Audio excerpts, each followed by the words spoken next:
Aquí vemos cuando se reseca, ¿no? Un margen negativo es cuando se reseca toda la tumoración y un poco del tejido sano, ¿no? Entonces vamos a mandar a histopatología y que nos va a mostrar un margen negativo, quiere decir que no encontramos células tumorales.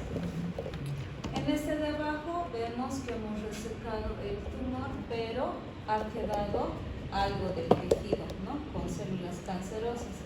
Entonces, mandando a histopatología, que nos va a reportar que tiene margen positivo. Entonces, ¿qué quiere decir eso? Que hemos dejado tejido malo ahí, ¿no? ¿Hay que sigue? Bien. Hablando de los ganglios linfáticos, todos estos ganglios los tenemos distribuidos en lo que es en toda la parte pulmonar, también por aquí. Por estos ganglios linfáticos que los tenemos en todo el cuerpo, también van a discurrir lo que son las células cancerosas, ¿no? Cuando hay la presencia de algún tumor. No puedo ver bien ahí.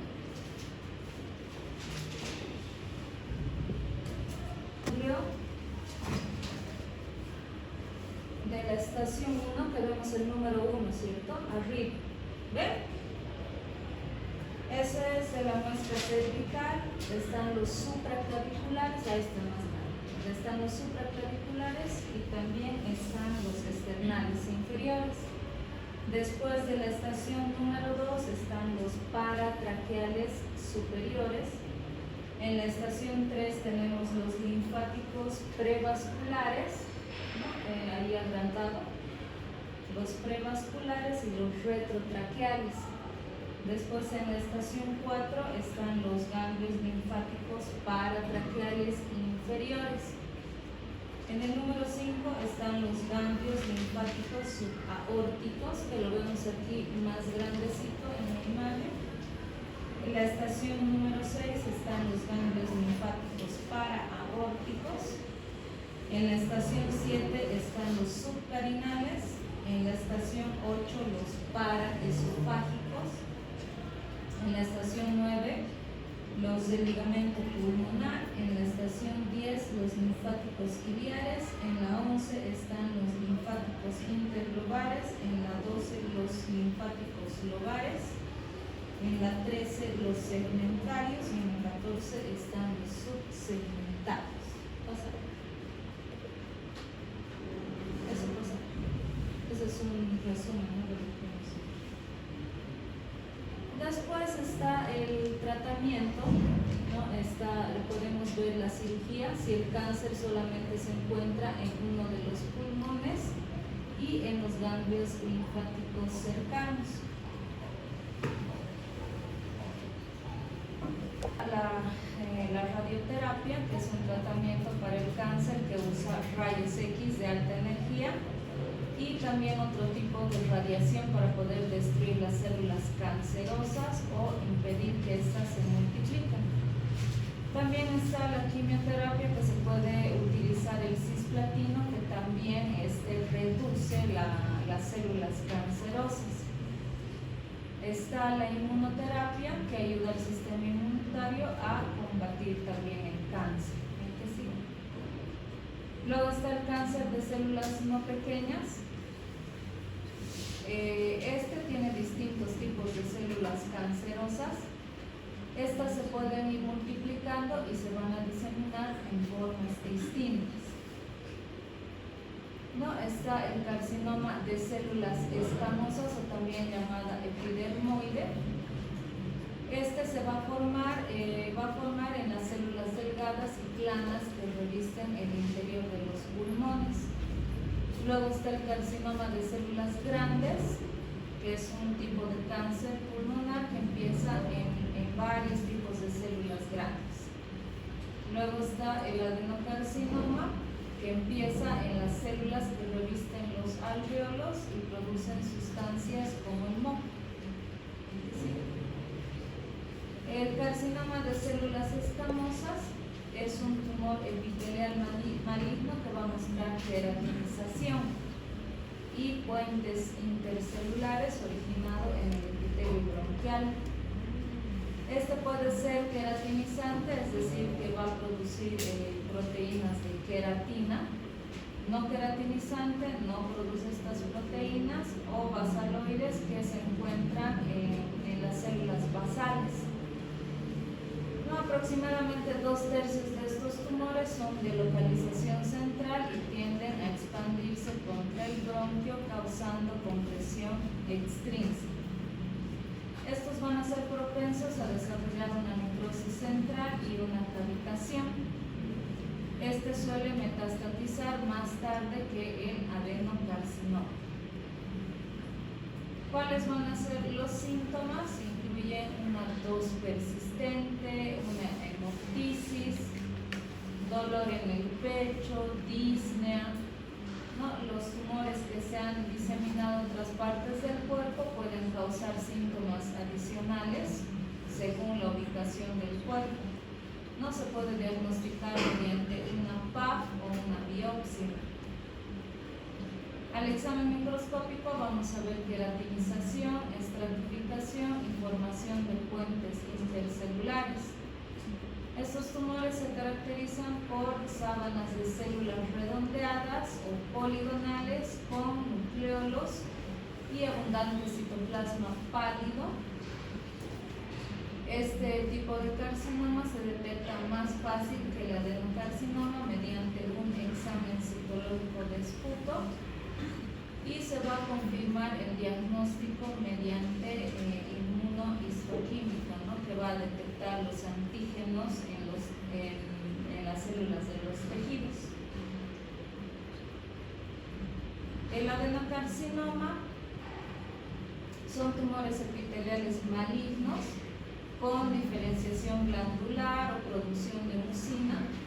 Tienen un patrón de crecimiento acinar, papilar, lipídico o sólido con mucina o mezcla de estos patrones.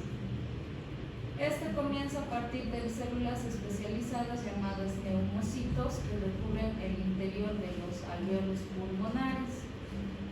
El adenocarcinoma representa aproximadamente el 45% de todas las neoplasias pulmonares.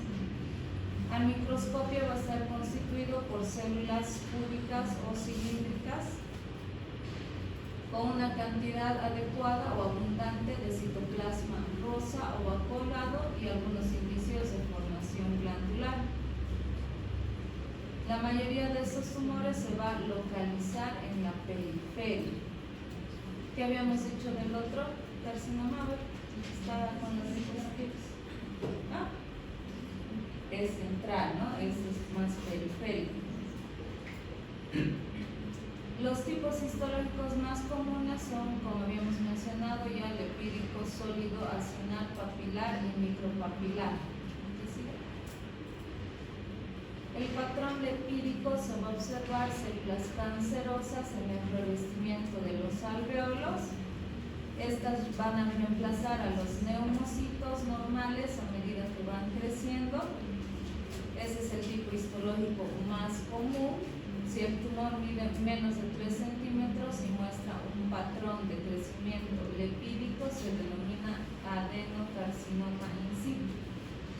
Luego está el patrón acinar, que forma grupos de células pequeñas y redondas, con un espacio abierto en el medio llamado lumen.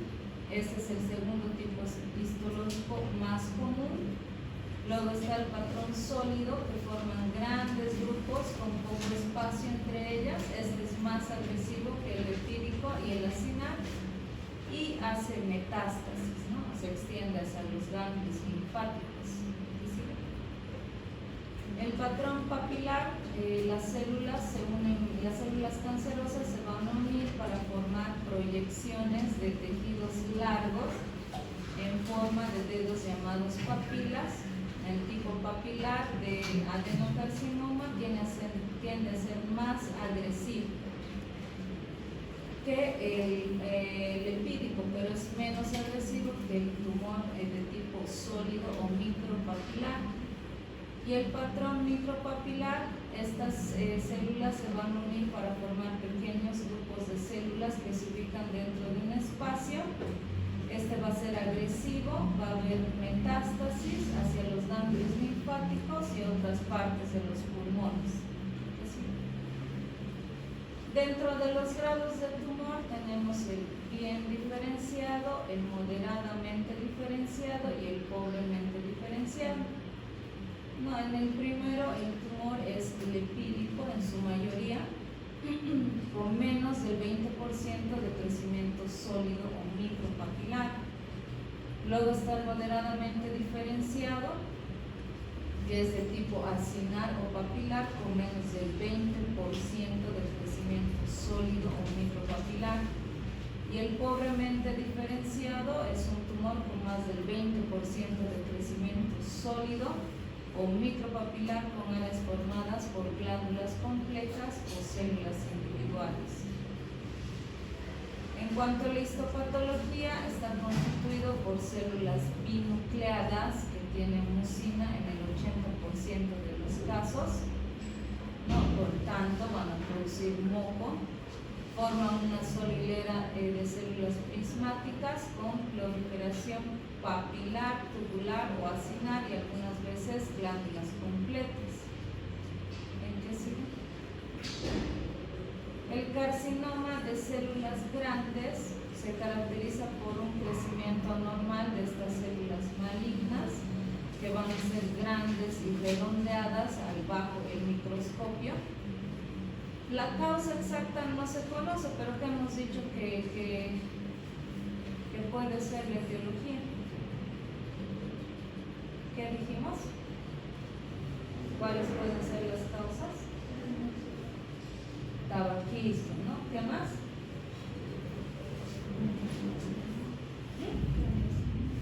Ya que puede estar expuesto a radiación, ¿qué más? ¿Qué más dijimos?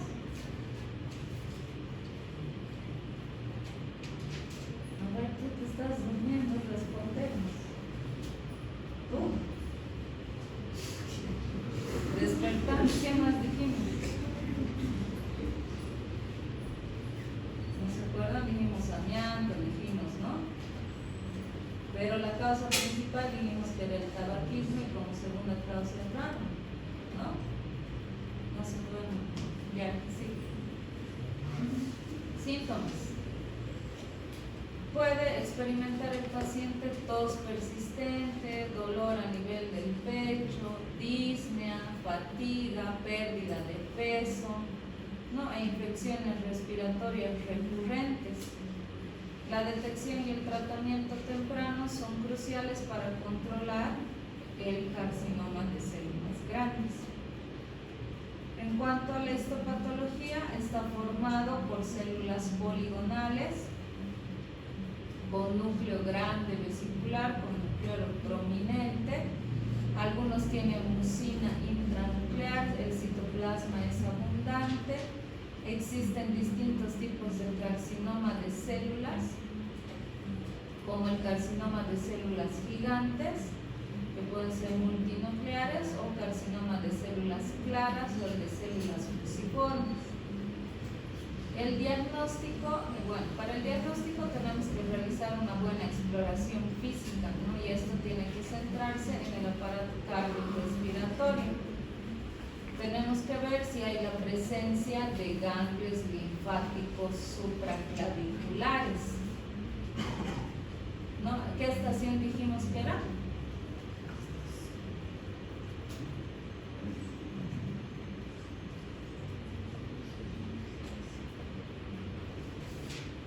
¿Qué me has mirado? ¿No? Pero chicos, volvé a ver qué hemos dicho. Supraclaviculares 1 hemos dicho, ¿no? Y ya volvemos a empezar. ¿De qué sirve todo lo que ha entrado en las preguntas, chicos? Todo se ha dicho aquí en la clase. No he buscado nada de otro lado, como para arruinarles, no. Todo ha estado aquí en las diapositivas y todo es lo que se ha dicho en la clase.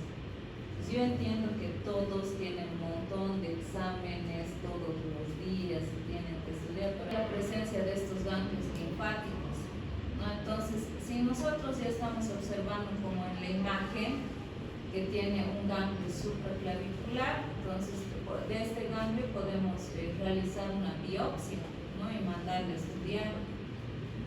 Y ya con eso vamos a determinar el tipo de tejido, el tipo de células que corresponde, ¿no? También tendremos que ver si tiene síntomas como la tos, disnea, dolor en la pared torácica, si tiene ortisis, ¿no? Todo eso es consecuencia de la presencia del tumor. El que sigue. Los estudios indicados también para un nódulo pulmonar solitario, porque a veces estos nódulos aparecen de forma única, no incluyen la radiografía de todo. Los síntomas va a ser similar, la sintomatología va a ser similar en todos estos. No se puede pedir una tomografía o una PET-CT. Es importante la biopsia de tejido en función del nivel de sospecha de malignidad.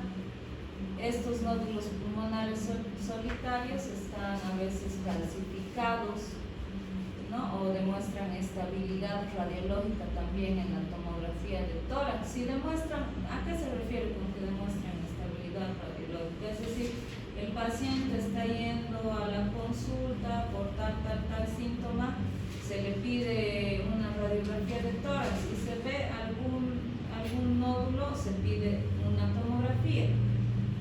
Posteriormente, ¿no? Si estamos viendo que es pequeño, que tiene bordes redondeados, ¿no? Entonces le haremos un control periódico a este paciente, ya sea después a los 6 meses, después al año, hacerle los controles con la tomografía, y si vemos que en un periodo mínimamente de 2 años estos no han tenido alguna modificación, entonces podemos considerarlos benignos, ¿no? Y posteriormente hacerles controles. No sería en ese momento necesario realizar alguna intervención, ¿no? En pacientes con nódulos pulmonares solitarios sospechosos, la resección no anatómica en cuña o sublobar es diagnóstica.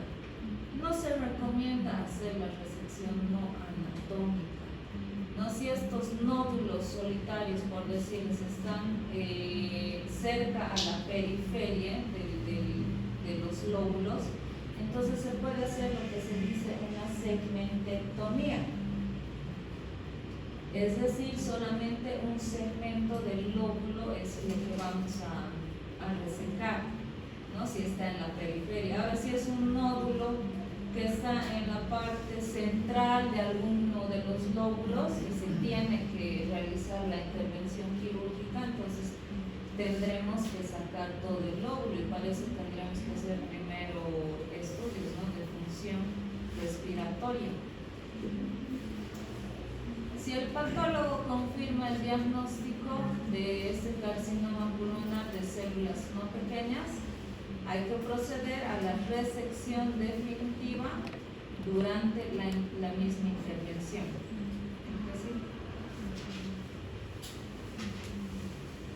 Un tercio de estos pacientes puede presentar derrame pleural en el momento de la presentación. Se necesita una muestra de este líquido pleural extraída por toracocentesis para su examen citológico. Antes de toda resección pulmonar programada, se recomienda realizar una broncoscopía flexible, ¿no? Entonces, ahí aprovechando la imagen de la toracocentesis, ¿cómo vamos a realizar este procedimiento?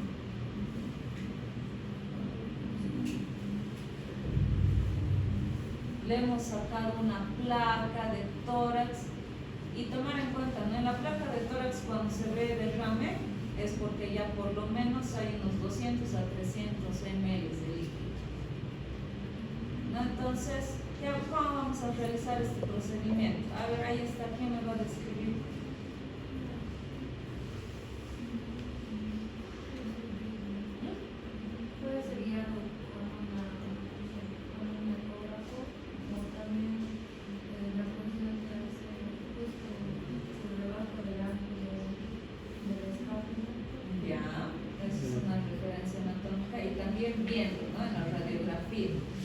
mejor pedirle siempre una tomografía para ver desde dónde está viniendo, a qué nivel está, hasta qué nivel está el líquido, ¿no? Lo ideal también es que con el ecógrafo. Sí, también te puedes guiar bajo ecografía si cuentas con una ecografía portátil, o también te lo puede cuantificar el ecografista, ¿no? Si le llevas y le pides una ecopleura, incluso él te hace el marcaje. Aquí tienes que realizar la punción y te lo marca, ¿no? Para no pinchar el pulmón. Ya, entonces el paciente, ¿en qué posición tiene que estar? Y con la cabeza inclinada hacia adelante, así desde los costas vayan atrás. Apoyando, ¿no? Los brazos, como vemos ahí, puede ser sobre una almohada. Entonces, ya identificando dónde vamos a realizar la punción, introducimos la jeringa, ¿no? Con una bránula más de grueso calibre. Y si por decirles es un derrame masivo, ¿no? El pulmón está chiquitito y está todo lleno de líquido, y el paciente ha venido al segundo o tercer día, todo el líquido le vamos a sacar, ¿no? ¿Por qué?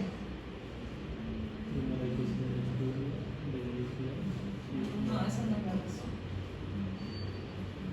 ¿Le sacamos todo o no le sacamos todo? ¿Qué piensan? Cuando es así masivo, eso no es masivo. Cuando es masivo, tenemos que sacar sí todo el líquido, pero tenemos que ir sacando poco a poco. Si nosotros sacamos todo de golpe, como el pulmón estaba así colapsado y de repente se va a expandir, podemos provocar un edema. Entonces tenemos que ir extrayendo poco a poco. Por eso esta jeringa muchas veces nosotros lo conectamos a una llave de 3 vías. Entonces vamos aspirando poco a poco, cerramos la llave y conectamos a otro sistema como se ve abajo. Y apretamos, o sea, sin sacar la jeringa. No sé si me entienden. ¿Entienden cómo funciona la llave de 3 vías, cierto? Sí. Entonces voy a conectarlo hacia el pulmón, voy a aspirar, voy a cerrar y voy a canalizar el líquido hacia el frasco. ¿Ya? Ahí se entiende, ¿no? Entonces ahí voy a ir aspirando lentamente. Y una vez que termino de aspirar, bueno, como decía igual su compañero, ¿no? Tenemos que mandar esa muestra para saber si se trata de un trasudado o desudado, que lo vamos a ver más adelante. ¿Ya? Estadificación. Las técnicas de imagen claves empleadas en la estadificación clínica de estos pacientes de células no pequeñas, que ya hemos mencionado, son la tomografía, la PET-CT y la resonancia magnética. También se puede realizar una estadificación invasiva del mediastino, punciones pleurales, biopsias de posibles sitios metastásicos para complementar y determinar de forma más precisa el estadio de la enfermedad, ¿no? Al decir invasiva del mediastino, se puede realizar una mediastinoscopía. Hemos visto que hay ganglios, ¿no ve? En este sector, hemos visto en la estación de ganglios linfáticos. Entonces, es como un aparato que tiene como un canal, ¿no? Se hace la incisión en esta parte y se va difusionando todo el tejido, se va hacia el mediastino y se pueden ir a tomar ganglios, ¿no? De distintas estaciones. Entonces eso se puede mandar a analizar y eso también nos puede dar una referencia de qué tipo de tumor se trata, ¿no? Funciones pleurales podemos igual realizarlas si es que hemos realizado, no sé, alguna aspiración, bajo videotoracoscopía. Ahí podemos aprovechar también de realizar estas funciones para sacar biopsia también. Y ¿qué más? Nada más, ya esos son el cuadrito donde indica la estadificación según el T, el N y el M, que no lo vamos a leer, es bastante largo, le puedo sacar una fotito. Esto corresponde a la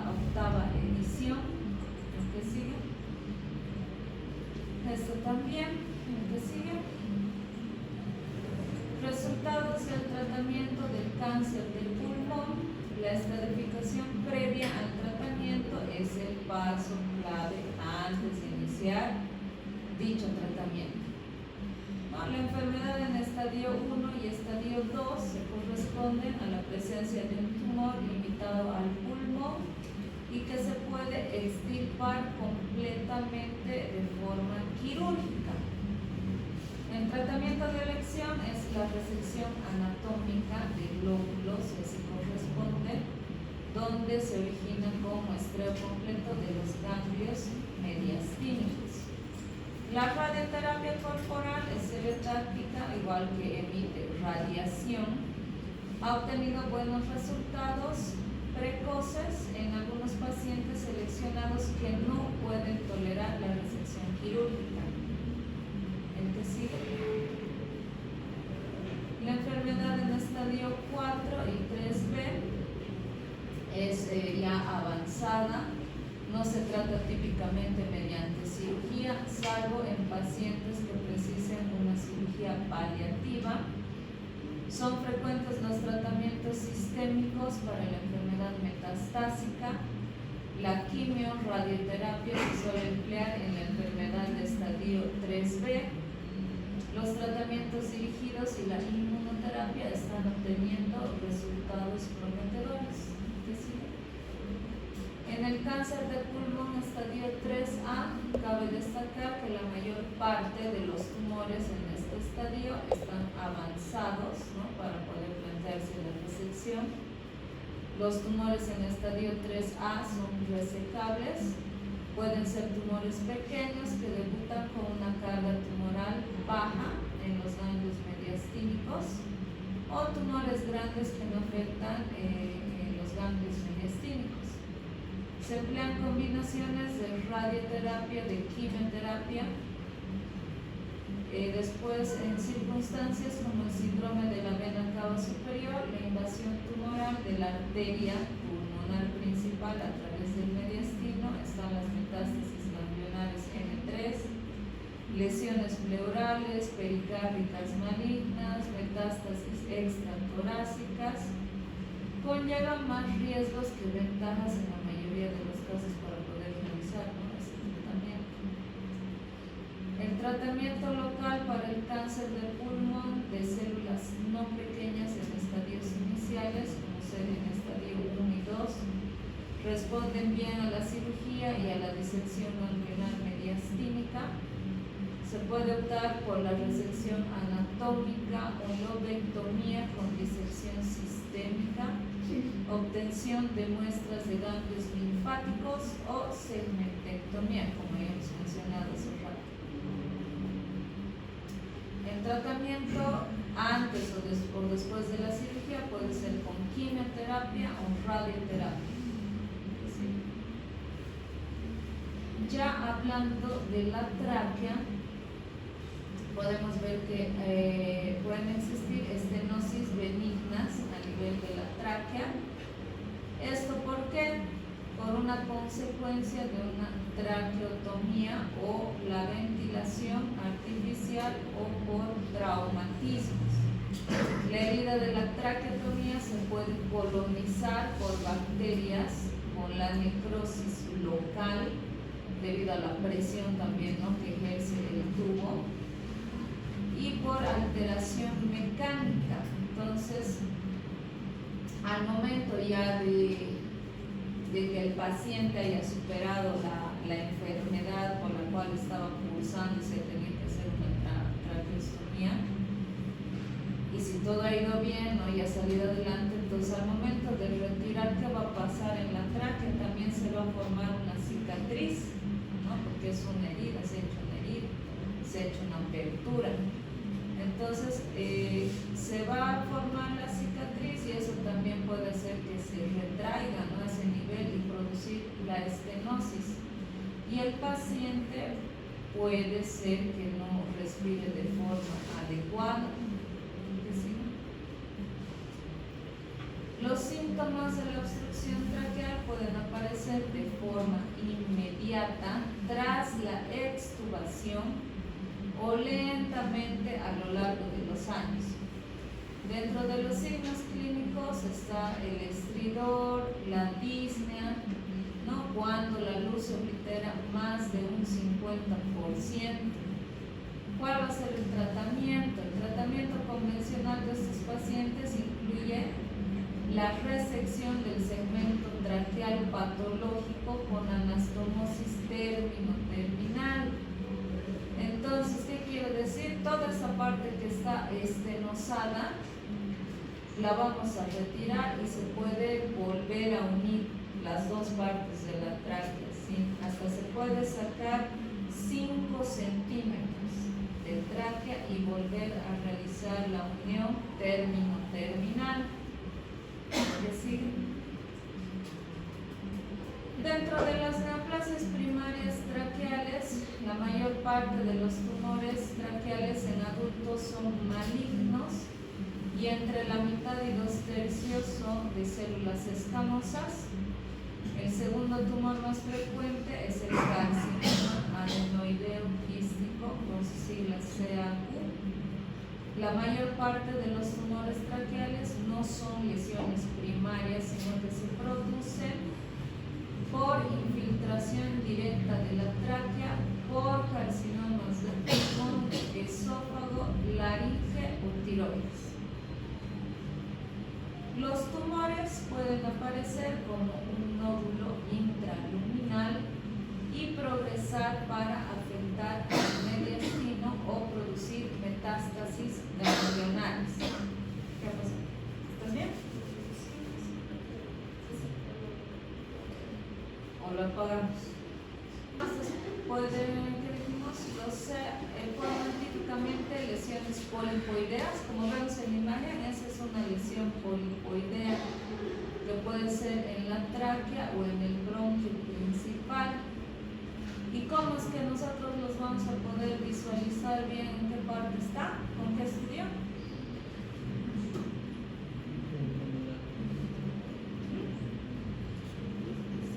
Bueno. ¿Qué? Endos no. ¿Endoscopía? No, endos no. ¿Qué dijimos? Pero sí hemos dicho. Fibrobroncoscopía que tantas veces repetimos. Ese estudio es específico para la vía aérea, se llama fibrobroncoscopía. Endoscopía no, eso es para otra parte. Y entonces con eso nosotros vamos a poder visualizar a qué nivel está e incluso poder sacar biopsias. Los síntomas de presentación más frecuente de los tumores traqueales se deben a la existencia de una masa en la tráquea. Estos síntomas no suelen aparecer hasta que el tumor alcance por lo menos un 50% del diámetro luminal. Se puede solicitar una tomografía torácica en pacientes con sospecha de patología traqueal. Este estudio puede identificar lesiones polipoideas, una estenosis focal, un estrechamiento, un engrosamiento circunferencial de la pared.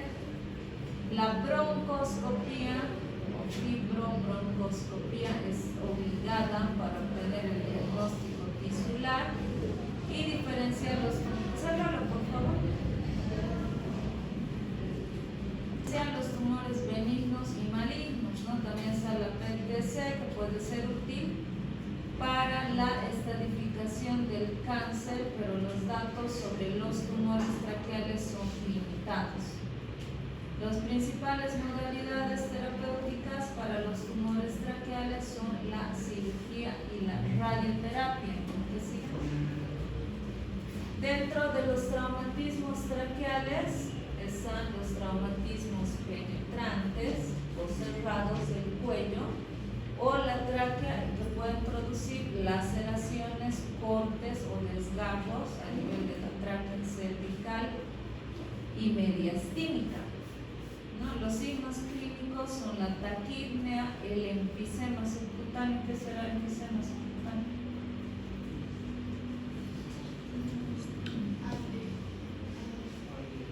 ¿Aire? ¿Quién ha dicho? ¿Quién? ¿Eh? ¿Quién? Ah, tú. Vamos a dar una estrella.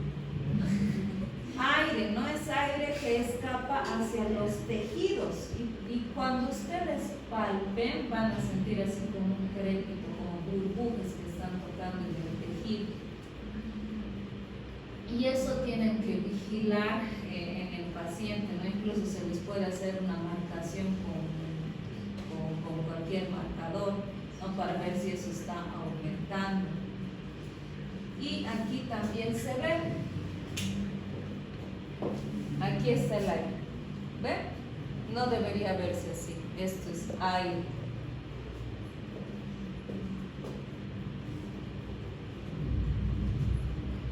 Después está la salida, puede haber salida de aire por la herida del cuello si es que hubiera una solución de continuidad. La fuga masiva de aire tras colocar un tubo de toracostomía también es un signo, ¿no? Porque puede ser ya que el paciente esté con síntomas tal vez de un neumotórax. Atención, le vamos a colocar el tubo pleural, pero va a seguir, ¿no? Ese neumotórax no va a mejorar. Incluso a veces se pueden colocar dos tubos pleurales en el mismo lado del tórax y aún así no va a funcionar porque hay esta fuga masiva que puede ser en el árbol traqueobronquial, ¿no? Dentro de los otros signos van a estar la hemofisis y también el estridor y la disfagia. ¿En qué sigue? El primer paso del diagnóstico incluye la radiografía y la tomografía de tórax, ¿no? Es frecuente encontrar aire paratraqueal, enfisema cervical, neumomediastino. ¿Qué será neumomediastino?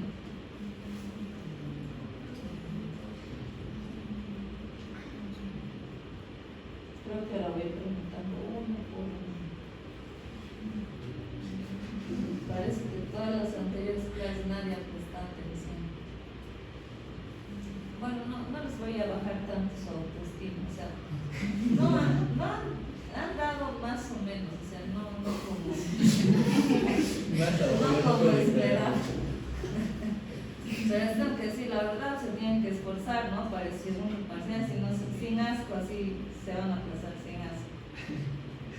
Ya. ¿Qué será neumomediastino? ¿Qué es neumo? Aire, mediastino, ¿no? Entonces, aquí estamos viendo igual neumomediastino. Aquí, ¿ven cómo está aquí la silueta del corazón? Y aquí ven otra rayita. Aquí hay aire. Eso es neumomediastino. Les presento. Ya.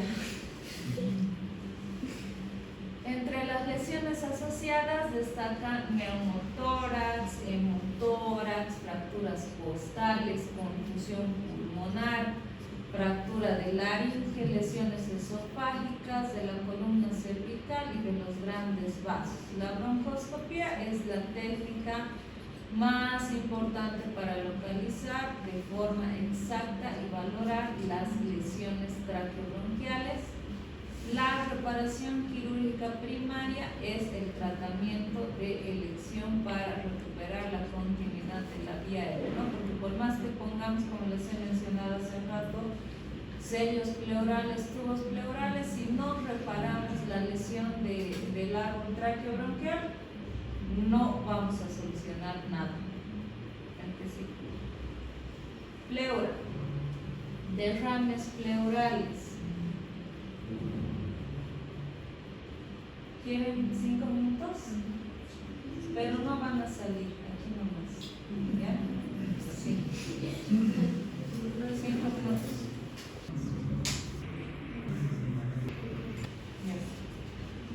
Continuando. Los derrames pleurales la presión neta hace pasar el líquido de la pleura parietal al espacio pleural. La pleura parietal y sus linfáticos tienen una capacidad considerable para reabsorber proteínas y líquido. Cuando hay un pequeño desequilibrio entre la acumulación y la absorción, va a dar lugar a un desarrollo para un derrame pleural. El líquido pleural se define como un trasudado o un exudado. Los derrames trasudativos van a contener pocas proteínas y se deben a una alteración en el equilibrio de los líquidos del espacio pleural. Los derrames exudativos son ricos en proteínas y pueden formarse por una alteración en la reabsorción pleural o linfática, ¿no? Como estamos viendo en la radiografía, tiene un derrame pleural. ¿De qué lado? Derecho. ¿Qué sigue?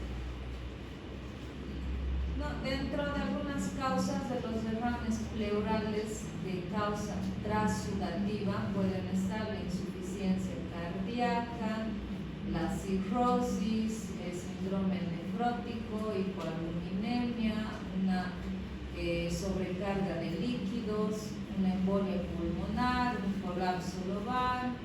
¿No? Dentro de los derrames exudativos pueden haber causas malignas como carcinomas, linfomas, mesoteliomas, también infecciosos como tuberculosis, ¿no? Infecciones bacterianas, relacionados también con la artritis reumatoidea, el lupus, ¿no? Entre otros. También tenemos el pilotórax, que también lo vamos a hablar más adelante. Cuando hay un derrame pleural, ya hemos indicado que tenemos que realizar una toracocentesis, ¿cierto? Para poder extraer líquido, y este líquido lo vamos a mandar a analizar. Entonces, una vez que nos traigan los resultados, nosotros nos podemos guiar con los criterios del Light para ver si se trata de un trasudado o un exudado. Todos estos parámetros nos va a mandar el resultado del líquido pleural.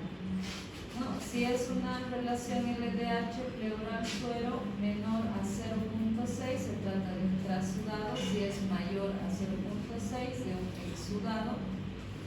Si hay una relación proteínas pleural suero menor a 0.5, es un trasudado, y mayor a 0.5, un exudado. También tenemos que ver la relación del LDH en el líquido pleural, que si es menor o igual a los 2/3 del límite superior normal del LDH sérica, se trata de un trasudado, y si es mayor de 2/3, entonces se va a tratar de un exudado.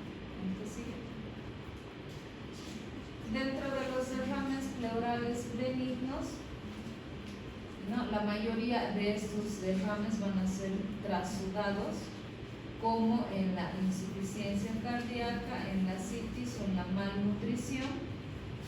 Los síntomas consisten generalmente en disnea o tos. El líquido pleural puede identificarse con una radiografía torácica. 300 ml de líquido pueden borrar el ángulo costofrénico en la radiografía de tórax en bipedestación. ¿Por qué tendremos que solicitar en bipedestación? ¿Qué? ¿Por?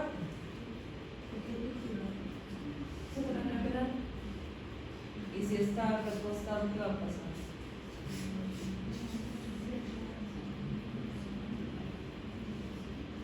Claro, por ahí va, pero si el paciente nosotros lo mandamos y no indicamos que esté de pie, por ahí lo ponen en el cúbito dorsal, y todo el líquido se va a ir esparciendo. No vamos a saber realmente cómo está el líquido, porque se va a ver en todo el pulmón, se va a extender.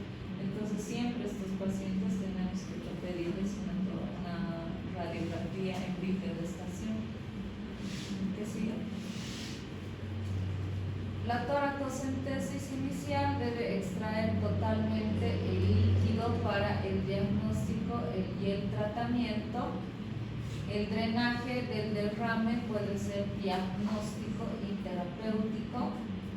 Para facilitar el diagnóstico se puede obtener fácilmente una biopsia pleural o una resección en cuña del pulmón. Dentro de los derrames pleurales malignos, los pacientes que tienen o han tenido una neoplasia maligna pueden desarrollar un derrame pleural maligno. ¿No? Esto, ¿cómo se va a confirmar? Con una citopatología positiva. No todos los derrames pleurales asociados a neoplasias malignas se deben a una afectación directa o metastásica de la pleura.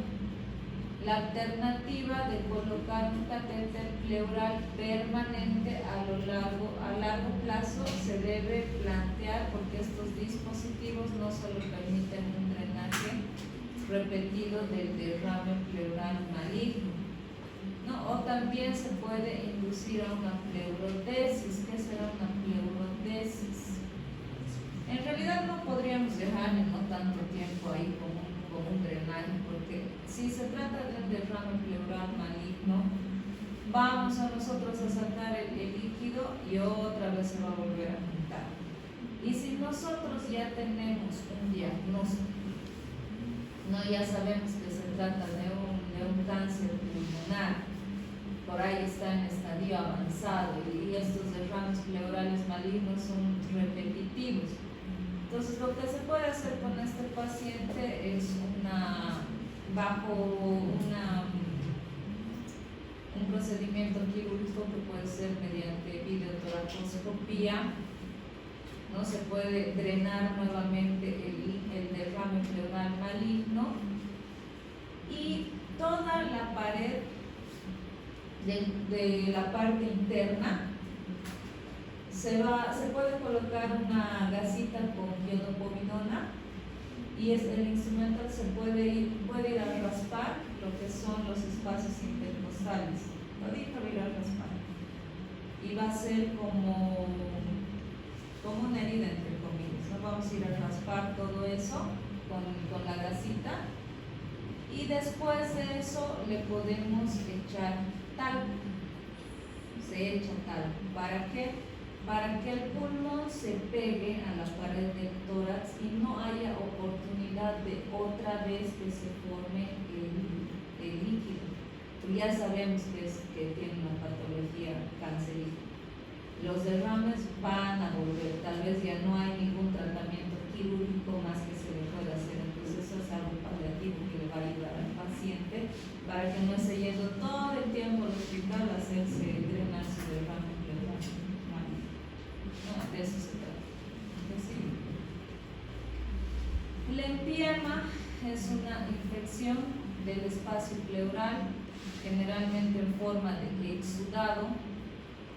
Los empiemas comienzan con un líquido fluido que puede drenarse totalmente mediante un tubo torácico o un catéter de pequeño calibre. Este proceso empeora cuando el líquido se vuelve más turbio y más espeso y se empieza a locular. Como vemos en la imagen, ¿no? Se produce un mayor atrapamiento pulmonar con penetración de capilares y creación de una corteza pleural que atrapa el pulmón. Entonces, ¿qué quiere decir? Ven todo esto, ¿no ve? Esto se empiema, esto se empiema y esto se empiema. Entonces, nosotros si queremos drenar esto, no vamos a poder colocando un tubo pleural porque el empiema está separado como en columnas. Entonces, si nosotros, digamos, queremos colocar aquí un tubo, solamente se va a drenar esta parte, y esto no, y esto no. Entonces, para eso solicitamos la tomografía, para ver si tiene estas cavitaciones, ¿no? Si se ve como esta imagen, entonces lo que tenemos que hacer es una limpieza quirúrgica. Se rompen esas columnas y se termina de drenar todo lo que es el el débito, ¿no? El NPM, que sigue, y bueno, posteriormente tendrás que colocar un tubo. Un empiema se desarrolla generalmente tras un derrame pleural reactivo como consecuencia de una infección pulmonar. Las causas más frecuentes son microorganismos gram negativos y anaerobios. Un empiema puede aparecer también después de un traumatismo o una intervención torácica por diseminación hematógena, por rotura de un absceso pulmonar o mediastínico, o también por una perforación esofágica. No puede ser después de un traumatismo, digamos, el paciente no ha tenido atención médica, se ha producido una pequeña hemorragia, se ha coagulado esa sangre y posteriormente se ha infectado, ¿no? ¿Cuál va a ser la sintomatología? Fiebre, falta de apetito, pérdida de peso. En caso de infección pulmonar son habituales la tos, la disnea.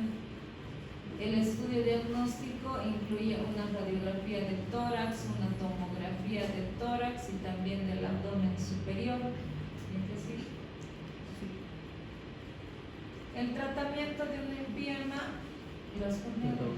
depende de la extensión y la localización del proceso. Se necesita un drenaje completo y se tiene que prescribir antibióticos, ¿no? Entonces está la toracotomía o videotoracoscopía más la decorticación, es decir, que vamos a ir sacando igual. Ustedes alguna vez cuando tengan la oportunidad de entrar y ver, van a ver que hay como fibrina también, ¿no? Que está sobre el pulmón, está en la pared del tórax. A ver, les voy a separar, creo, ustedes dos basta. ¿Están hablando o me estoy imaginando? Ya, me estoy imaginando. Más la decorticación, ¿qué es eso? ¿Qué sigue? Quilotórax. Se forma cuando el quilo del conducto torácico drena al espacio pleural. El quilo es un líquido blanco, lechoso, que tiene una concentración elevada de triglicéridos, kilomicrones y leucocitos. No, esto se puede dar por alguna causa traumática, que puede ser contuso o con algo que haya penetrado en esa región, iatrogénico con el cateterismo de la vía, cuando se coloca una vía central, especialmente cuando se coloca a nivel subclavio. Puede ser posquirúrgico, por excisión de ganglios supraclaviculares, ¿no? Después puede ser por reparaciones de aneurisma, resección pulmonar, una simpatectomía, por neoplasias. Puede ser de tipo infeccioso y también por otras causas como una trombosis venosa. Los conductos linfáticos drenan la linfa al sistema venoso. Existen dos conductos linfáticos, que son el linfático derecho y el conducto torácico que va hacia el lado izquierdo. El conducto torácico es el más grande de los dos, se encarga del drenaje linfático de todo el cuerpo, excepto al lado derecho de la cabeza y el cuello, ¿no? El lado derecho del tórax y la extremidad superior derecha, que se drenan principalmente a través del conducto linfático derecho. ¿Me sigue? El conducto torácico es el vaso linfático más grande. En adultos mide 40 centímetros de largo y 5 milímetros de ancho en su punto de origen dentro de la porción abdominal. El conducto torácico se va a extender desde la T12 hasta la raíz del cuello. Está formado por la confluencia abdominal de los troncos linfáticos lumbares derecho e izquierdo, de los troncos linfáticos intestinales derecho e izquierdo, que se ubican a nivel de T12 y L2.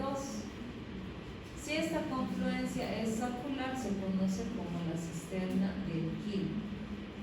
Esta conducto va a cruzar el diafragma a través del hiato aórtico, va a continuar entre la aorta torácica a la izquierda y la vena hacia la derecha, y luego cruza sobre el lado izquierdo entre la cuarta y sexta vértebra torácica. Este cruza el diafragma a la altura del T12, continúa, eso hemos dicho, desde este punto el conducto asciende detrás del arco aórtico y de la arteria subclavia izquierda, ¿no? Por eso nos indica, ¿no? Cuando hay ganglios supraclaviculares, tenemos que tener, del lado izquierdo tenemos que tener cuidado de no lesionar este conducto. Su contenido drena a nivel del ángulo venoso izquierdo entre las venas subclavia izquierda y la yugular interna izquierda, donde entra el sistema venoso sistémico. Si ustedes lo lesionan, va a salir, ¿no? de color lechoso, como nos indica. ¿Qué sigue? Dentro del conducto torácico encontramos un líquido blanco lechoso que contiene grasas emulsionadas y líquido linfático, el cual se denomina quilo. Este va a drenar de los troncos linfáticos torácicos descendentes derecho e izquierdo que se originan en los 6 últimos espacios intercostales. Los síntomas del quilotórax van a ser disnea, tos. Por otra parte, debido a las consecuencias nutricionales de la pérdida de kilo y la cuantía de la fuga, es necesario reponer líquidos y nutrientes para corregir el problema. Para el diagnóstico se puede emplear una toracocentesis o drenar el líquido con un tubo torácico y mandar a analizar este tipo de líquido, ¿no? Que va a tener kilomicrones, lo cual va a confirmar el diagnóstico. Entonces, si nosotros tenemos un paciente con estas características, a ver, el que sigue, se puede realizar un tratamiento conservador, ¿no? ¿Qué vamos a hacer en el tratamiento conservador? El paciente tendrá que estar en FO, se tendrá que dar una nutrición parenteral total, ¿no? Para poder reponer lo que el paciente, porque no va a estar un día en NFO, pueden ser varios días que el paciente esté sin comer. Si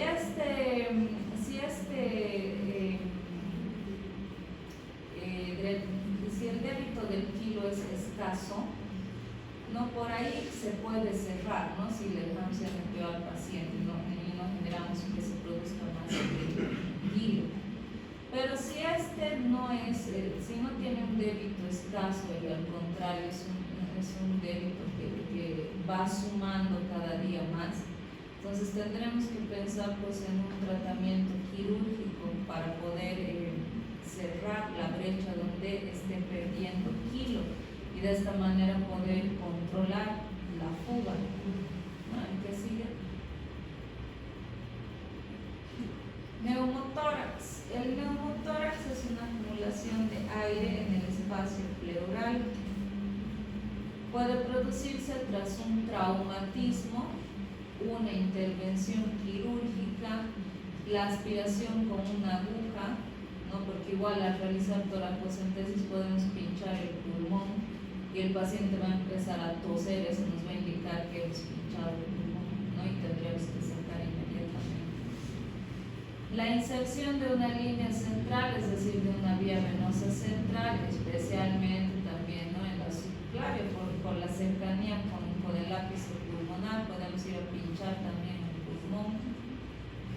Un aumento de la presión de la ventilación mecánica, una neumopatía, ¿no? O también se pueden presentar neumotórax espontáneos. ¿Qué sigue? Dentro de las causas tenemos el primario, el secundario, el catameneal, el traumático y atrogénico que ya hemos mencionado. ¿Qué sigue? Los síntomas van a ser dolor y van a ser disnea. La clasificación según la etiología tenemos el adquirido, que puede ser iatrogénico y traumático, está el espontáneo, que se divide en primario, en secundario y también tenemos el catameneal, ¿no? En primario, cuando no hay una evidente enfermedad pulmonar, el secundario cuando hay una enfermedad subyacente y el catameneal se produce en relación con el ciclo menstrual. ¿Y qué sigue? El neumotórax adquirido y iatrogénico se presenta como consecuencia de procedimientos invasivos torácicos, cervicales o abdominales altos con una toracocentesis, una cateterización venosa central, ¿no? Esa que está en la imagen es una subclavia, biopsias pleurales, biopsias transtraqueobronquiales, ¿no? Bloqueos nerviosos o también después de alguna cirugía. El neumotórax por parotrauma, que se va a producir por un aumento excesivo de la presión dentro del sistema respiratorio. El neumotórax traumático, que se ocasiona por una lesión pulmonar por impacto que provoca la entrada de aire en el espacio pleural. La etiología más frecuente es la fractura costal, que va a perforar el parénquima pulmonar. Se puede clasificar en abiertos y cerrados. El abierto, el aire entra en la cavidad pleural a través de una solución de continuidad en la pared torácica. En los cerrados no existe una solución de continuidad. El mecanismo lesional suele ser una costilla fracturada que perfora el parénquima a través de un traumatismo que ocasiona un aumento brusco de la presión intratorácica. Es frecuente que el neumotórax traumático también se acompañe de hemotórax, como estamos viendo en la imagen. No ha sido a causa, lo que se ve en realidad es sangre. ¿El que sigue? El neumotórax espontáneo es aquel que sucede sin causa precipitante específica en una persona que no presenta una enfermedad pulmonar de base conocida. Está asociado con el consumo de tabaco y con el biotipo morfológico asténico o leptosómico. El hallazgo más frecuente es la rotura de pequeños plebs que son como burbujas de aire subpleurales que suelen localizarse en el vértice pulmonar. El neumotórax primario espontáneo se presenta en pacientes sin enfermedad subyacente, clásicamente en varones jóvenes, delgados y altos en la adolescencia y en la tercera década de la vida. Se debe a la rotura espontánea de bullas o vesículas apicales subpleurales. También las bullas son como unas burbujas de aire que son más grandes que los plebs. Como consecuencia de hábito de fumar o por causas hereditarias, se produce en reposo, aunque en algunos casos sucede durante actividades que implican distensiones o estiramientos. El neumotórax espontáneo primario también ocurre durante el buceo y en vuelos a grandes alturas por la presión, ¿no? Diferente. Ahí estamos viendo en la imagen una bulla, ¿no? Se ve que está lleno de aire y eso se puede reventar y es lo que provoca el neumotórax espontáneo. Neumotórax secundario es el resultado de la rotura de una vesícula o bulla en pacientes con una enfermedad pulmonar obstructiva crónica grave. No hemos dicho que tienen una enfermedad subyacente. El neumotórax es más grave que este secundario que el primario debido a que sucede en pacientes cuya enfermedad pulmonar reduce su reserva pulmonar. El neumotórax catamenial es una forma rara de neumotórax espontáneo secundario que se produce dentro de las 48 horas del inicio de la menstruación en mujeres premenopáusicas y a veces en mujeres posmenopáusicas que consumen estrógeno. La causa es la endometriosis intratorácica, posiblemente debida a la migración del tejido endometrial a través de defectos diafragmáticos o embolización a través de las venas pélvicas.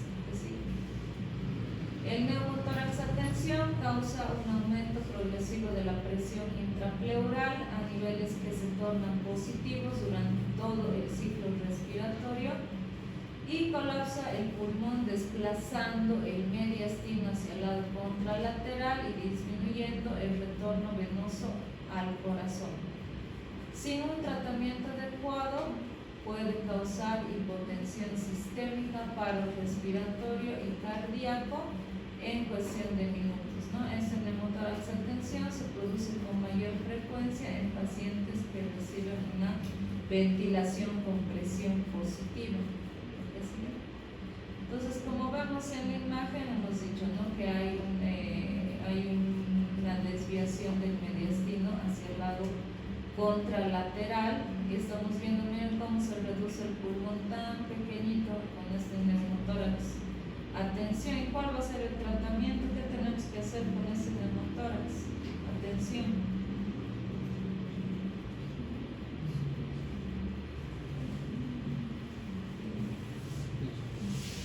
¿Ya han visto Telesen? A ver. ¿No? ¿Me locura? ¿Qué vamos a hacer? Tenemos que descomprimir. ¿Cómo vamos a descomprimir? Es cuestión de segundos a veces, ¿no? El paciente llega así a la emergencia. Su saturación cae más y más y más y más.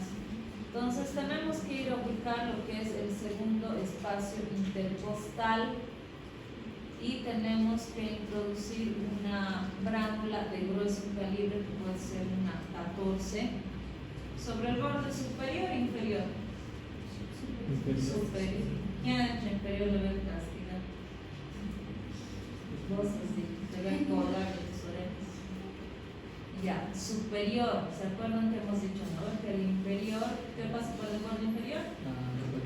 Eso no se tienes que olvidar. Vas a ir a lesionar si vas por el borde inferior. Entonces tiene que ser por el borde superior. Vamos a ubicar, vamos a introducir la bránula y vamos a escuchar claramente lo que sale como un globo que se está destapando. ¿Me siguen? Síntomas, entre los síntomas tenemos la disnea, que puede ser repentina o gradual al inicio según la velocidad del desarrollo y el tamaño del neumotórax. Dolor torácico pleural, que puede simular pericarditis, una neumonía, pleuritis, embolio pulmonar,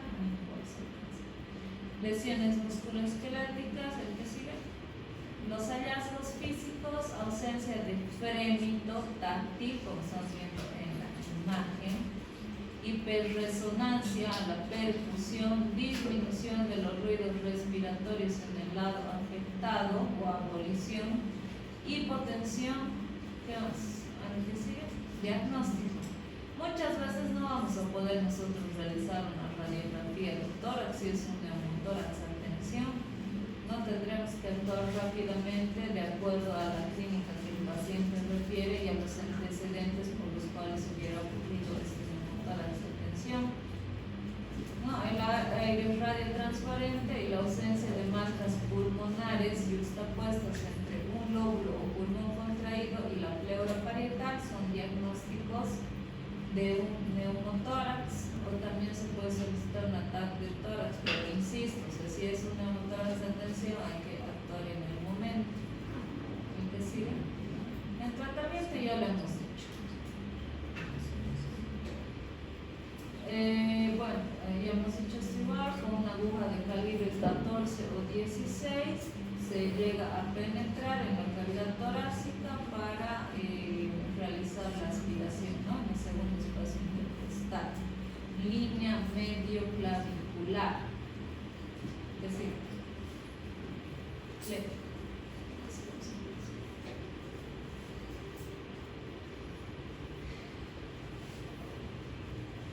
Solo se necesita una aguja 14 o 16. Lo mejor es usar un estrategia de inserción por aguja. Entonces Si hay así es tiempo, como inicia tienen que tiempo colocar solución la antiséptica bránula. con efecto anestésico local como lidocaína al 1%.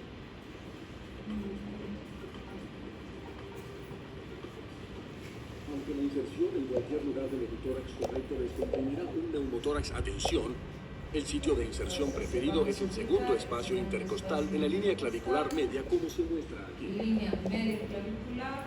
Si el paciente no está hipotenso, limpie el sitio de inserción con una solución antiséptica como la povidona Ese ayudada. paciente ya está con E altas inyecte 10 mililitros de solución anestésica local en la piel y especialmente alrededor de las membranas sensibles al dolor del periósteo y la pleura.